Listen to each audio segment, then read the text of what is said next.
Dear students, welcome to all of you.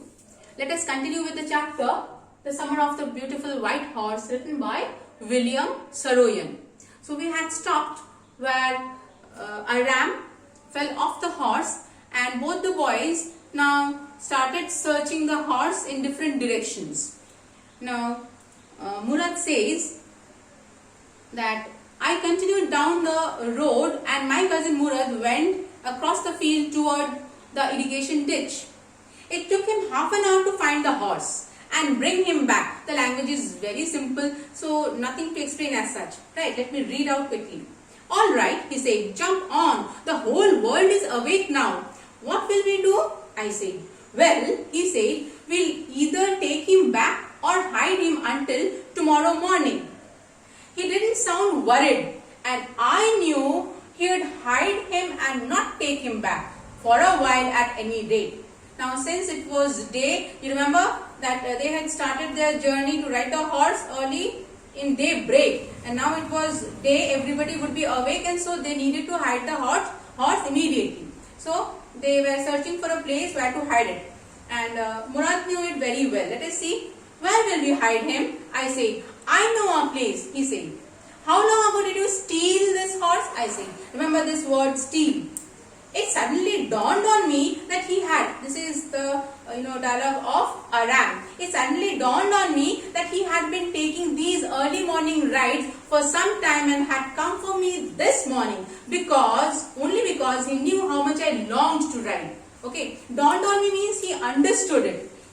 This idea came to him that he had been riding this horse for quite a long time, and it's today morning that he had come to me. Who said anything about stealing a horse? He said. Who is the speaker here? Murad. Anyhow, I said, how long ago did you begin riding every morning? Now that word steal has been replaced by how long ago did you begin riding every morning?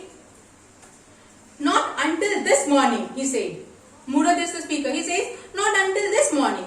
Are you telling the truth? I said. Ram asked a very significant question. Of course not. The answer is so, unexpected, right? He said, but if we are found out, that's what you are to say. I don't want both of us to be liars. All you know is that we started riding this morning. This section is a little bit, try to understand. That is why Murad rises in our esteem. He says, I have been riding this horse for quite a long time. But if somebody asks you, then you will say that you have done it right from today morning. He didn't want both the boys to be liars. Understood? So that is a significant point in his character. And remember, in our daily lives also, if we take any action, if we do any action which invites some lies, remember, to cover up or to hide those lies, we will have to invent a series of lies again. And then you land up into deep trouble. And the funny part is that suppose after 3 months you are asked the same question, then you will forget what had you told, because truth is always there in our mind, but we tend to forget those lies which we have told, and we will give a different answer and we will be in a deep trouble. So better not to tell lies ever, and don't take shelter into those lies. They are very difficult to handle. Okay, all right, he said. He walked the horse quietly to the barn of a deserted vineyard, which at one time had been the pride of a farmer named Fedvazian. There were some oats and dry alfalfa in the barn.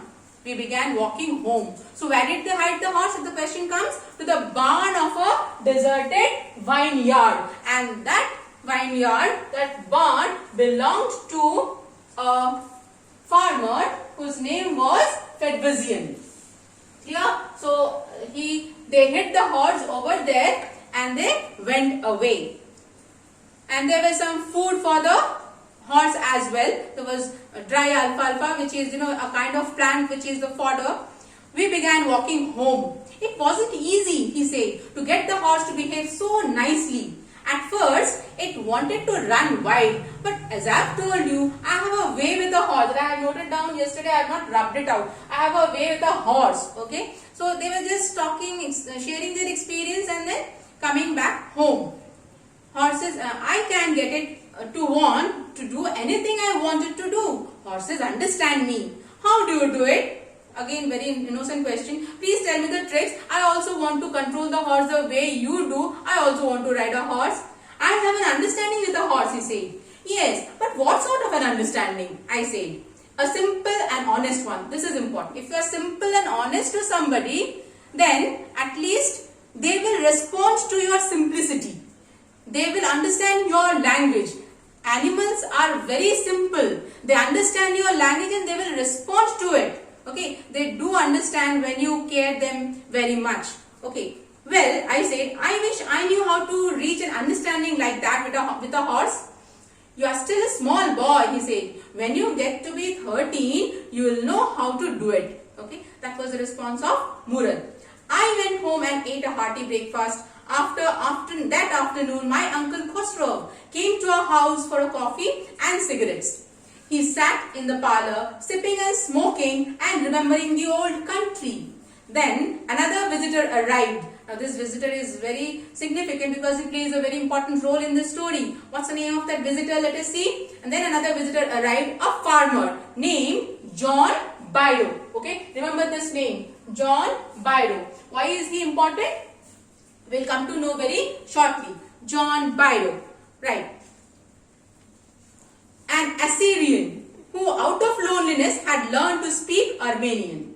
Okay, he was a very lonely fellow, and since he wanted to communicate with people, he wanted some company. That's why he learned, or he picked up Armenian. Okay, my mother brought the lonely visitor coffee and tobacco, and he rolled a cigarette and sipped and smoked. And then at last, sighing sadly, he said, my white horse which was stolen last month is still gone. I cannot understand it. He was very sad because he had lost his horse. Okay, and that's very important. That has some connection at least with the story till what we have come to know. So, John Byro lost his horse the previous month. That was significant. My uncle Khosrow became very irritated and shouted, it's no harm. What is the loss of a horse? Haven't we all lost our homeland?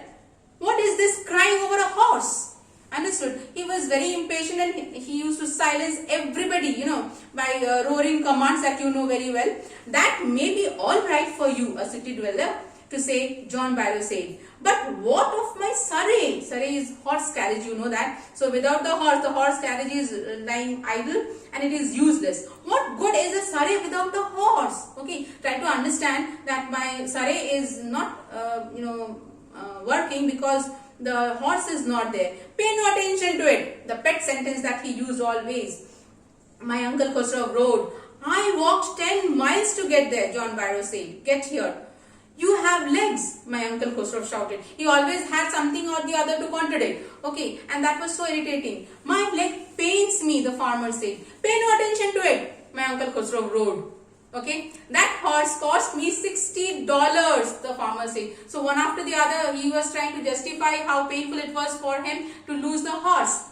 I spent on money, my uncle Khosrow said. He got up and stalked out of the house, slamming the screen door. Slamming, shutting the door with force and noise. So he slammed the door and went away angrily. Stalk means walked out in anger.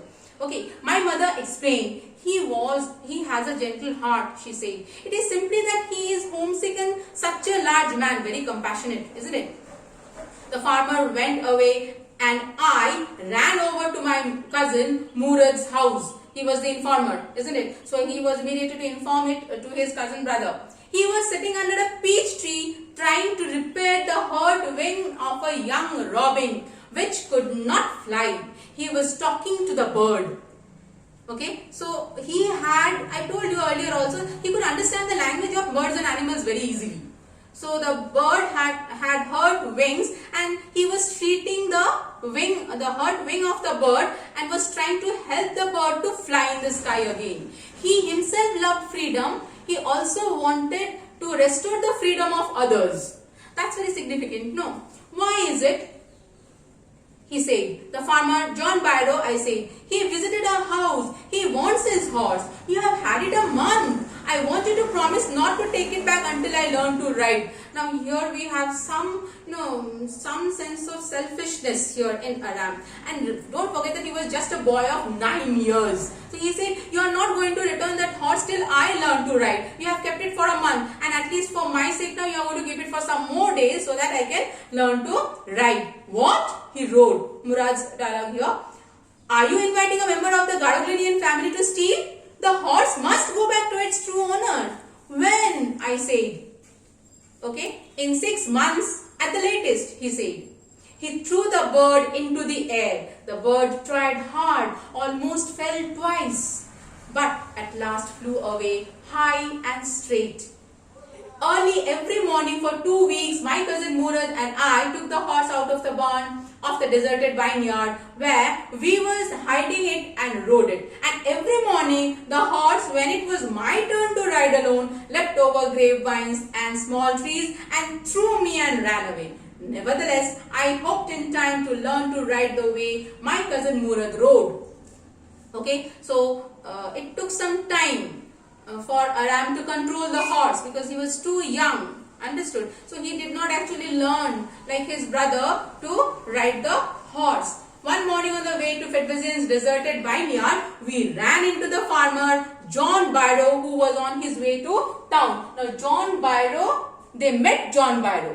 Understood? So on their way, when they were going to hide the horse. Let me do the talking, my cousin Murad said. I have a way with farmers. Okay, Murad was afraid that if by slip of tongue also Aram says something which will be dangerous for them, so let me do the talking. Perhaps you will not be able to, you'll be by my side, but you will not say anything. I have a way with the farmers. So I told you this term will be replaced. So I have a way with the farmers, right?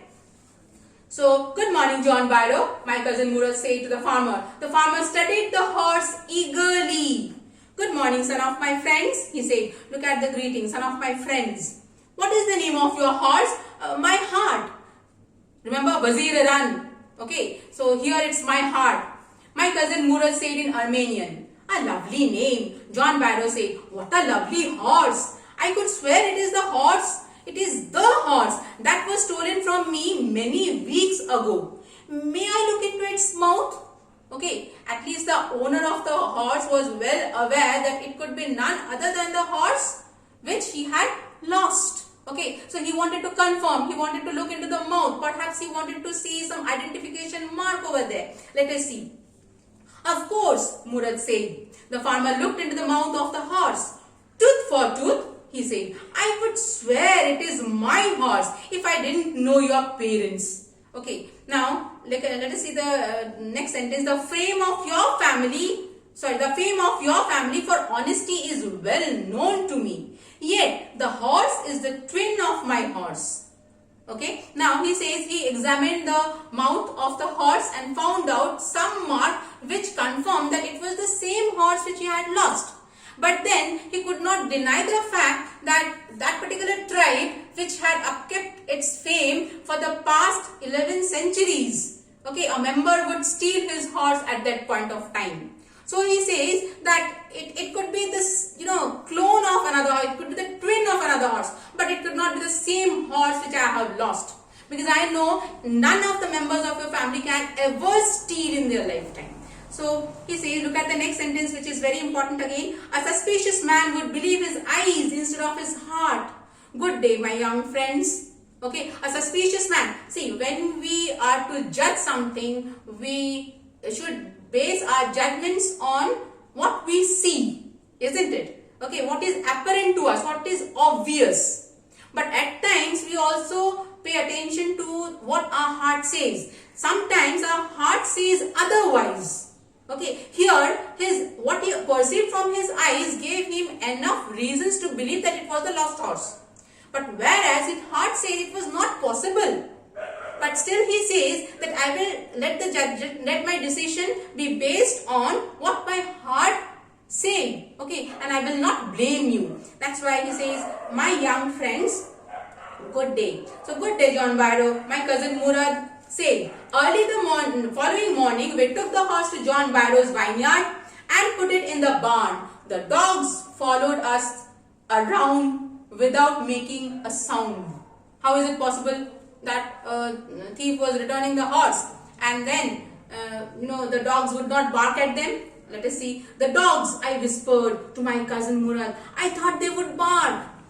They would at somebody else, he said. I have a way with dogs. So again, after horse and farmers, it's dogs. So I have a way with dogs. My cousin Murad put his arms around the horse, pressed his nose into the horse's nose, patted it, and then we went away. Look at the last, touches, the gentleness with which he was so caring, he was so concerned about the horse. And he took immense care of that horse. It's not that it's someone else's property, so he will not take care of it because he has to return it. No. And look at the horse after this.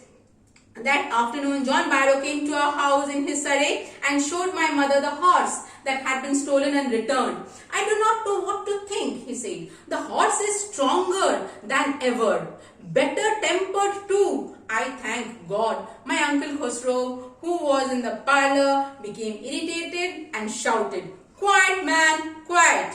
Your horse has been returned." Yes, the last line. Pay no attention to it. So this was the story. Please read it at least a few times. It was a beautiful one. You will enjoy literature if you understand it. Okay, and think yourself in the position of these two boys will understand it better. Thank you so much, dear. Thank you.